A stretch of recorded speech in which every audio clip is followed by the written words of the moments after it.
কুরআন ও পরিবেশের মধ্যে সম্পর্ক কি? কুরআন ও পরিবেশের মধ্যে গভীর সম্পর্ক রয়েছে। কুরআনে প্রকৃতি ও পরিবেশের গুরুত্ব সম্পর্কে বিভিন্ন আয়াতে উল্লেখ করা হয়েছে। আল্লাহ তাআলা পৃথিবীকে মানুষের জন্য বাসযোগ্য করে সৃষ্টি করেছেন এবং পরিবেশের ভারসাম্য রক্ষার নির্দেশ দিয়েছেন। কুরআনে বলা হয়েছে, আল্লাহ পৃথিবীকে বিস্তৃত করেছেন এবং এতে পর্বতমালা সৃষ্টি করেছেন। তিনি বৃষ্টিগর্ভ বায়ু প্রেরণ করেন এবং আকাশ থেকে বৃষ্টি বর্ষণ করেন, যা মানুষের পানির চাহিদা পূরণ করে। এছাড়া গাছপালা, নদীনালা, পাহাড় পর্বত সবই আল্লাহর নিয়ামত হিসেবে উল্লেখ করা হয়েছে। ইসলামে পরিবেশ পরিচ্ছন্ন রাখার গুরুত্বও অপরিসীম। রাসূলুল্লাহ সাল্লাল্লাহু আলাইহি সাল্লাম বলেছেন, তোমরা তোমাদের আঙিনাকে পরিচ্ছন্ন রাখো। পরিবেশ দূষণমুক্ত রাখার উপরই জনস্বাস্থ্যের সফলতা নির্ভর করে। কুরআনে পরিবেশ সংক্রান্ত বেশ কিছু আয়াত রয়েছে যা প্রকৃতি ও পরিবেশের গুরুত্ব তুলে ধরে।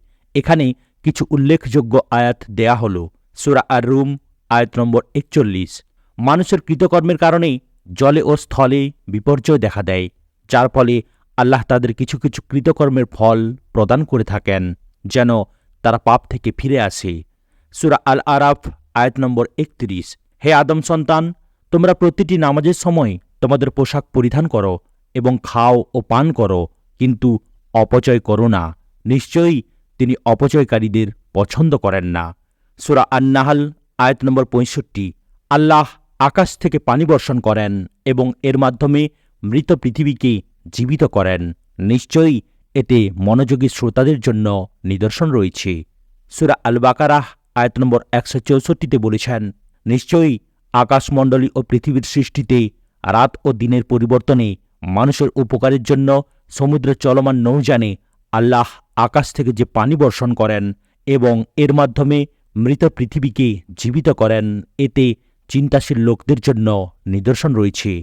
এই আয়াতগুলো থেকে বোঝা যায় যে কুরআন পরিবেশের গুরুত্ব ও এর সংরক্ষণে মানুষের দায়িত্ব সম্পর্কে স্পষ্ট নির্দেশনা প্রদান করে। কুরআনে পরিবেশ ও প্রকৃতি সম্পর্কে আরও কিছু আয়াত এবং তাদের ব্যাখ্যা দেয়া হল।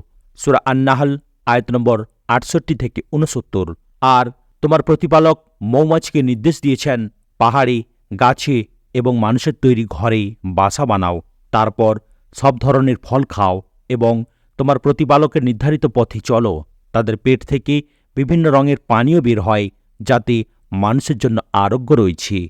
নিশ্চয়ই এতে চিন্তাশীল লোকদের জন্য নিদর্শন রয়েছে।